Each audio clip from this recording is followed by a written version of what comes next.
Hi everyone, I'm Monique. I am back. Welcome to my YouTube channel. I'm with MD Consulting and I'm also the host of the live talk radio show Leading with Intention on the Voice America Business Channel. I broadcast live every Thursday morning at 9 a.m. Pacific.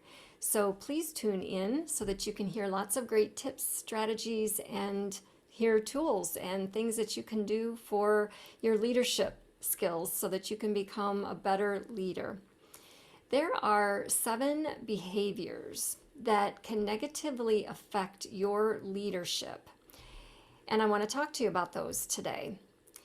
If you are displaying any of these behaviors, try to think about that, reflect on that as I go through these, because you may be sabotaging your leadership without realizing it.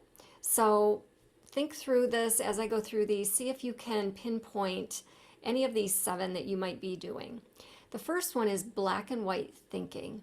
Now, this is a non-flexible way of thinking where something is either this or it's that. Nothing in between. There's no gray. So it's pretty inflexible. And I actually have clients come to me that tell me that they have gotten that feedback, that they do not think in a very flexible way. This is black and white thinking. Thinking the worst. This is automatically thinking negatively, no matter what you hear, no matter what you're told. Mind reading. Now, this is making assumptions about someone's behavior, thinking that you already know how they're going to act or how they're going to react. This is mind reading, and it's usually false. Should, must thinking. This is the type of thinking where you might find yourself saying, well, it has to be this way, or we should do this, or we have to do this, or you should have done that. It's very negative when you are saying should or must. So if you are saying this in your daily work, try to catch yourself and try to alter that to something that doesn't sound so rigid, like that something has to be a certain way, because there are options and there are other ways to do something. So see if you catch yourself doing the should or must thinking. Emotional reasoning.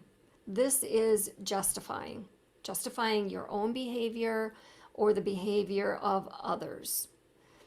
And this can be devastating to a team.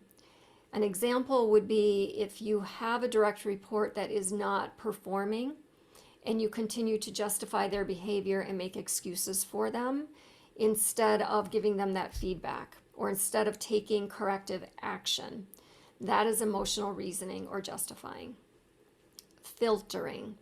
This is another type of negative thinking where you take all the information that you have and you sift through it and you only pull out the negative. That is something that is very subtle. You may not even realize you're doing it, but think about filtering. Is that something where you've got a lot of information, even really positive information, but for some reason you are focusing on the negative instead of even seeing any of the positive? Jumping to conclusions. Now, this is predicting the outcome of a situation. And this is a little bit different than when we talked about mind reading, where you're assuming the behavior of other people. This is different. This is jumping to conclusions about a situation. Now, you may be doing both, making assumptions about a person and also jumping to conclusions about situations. They tend to go hand in hand. So if you find yourself doing one, think through to see if you're also doing the other. These are the 7 most common behaviors that will negatively impact your leadership style. And as a leader, you need to set an example for your team. So if you are doing this, reflect on this and try to think of ways that you can correct these negative behaviors. And there's a lot of information on my website about things like this. So feel free to go to my website at mdconsultingglobal.com And look at the resource page where there's a lot of information, but also look at the blogs that have been written because I have written extensively about this. I hope this was helpful to you. Again, I invite you to join me live on Leading with Intention at 9 a.m. Pacific every Thursday morning so that you can get even more tips, tools, and strategies about how to lead better. Take care. Bye-bye.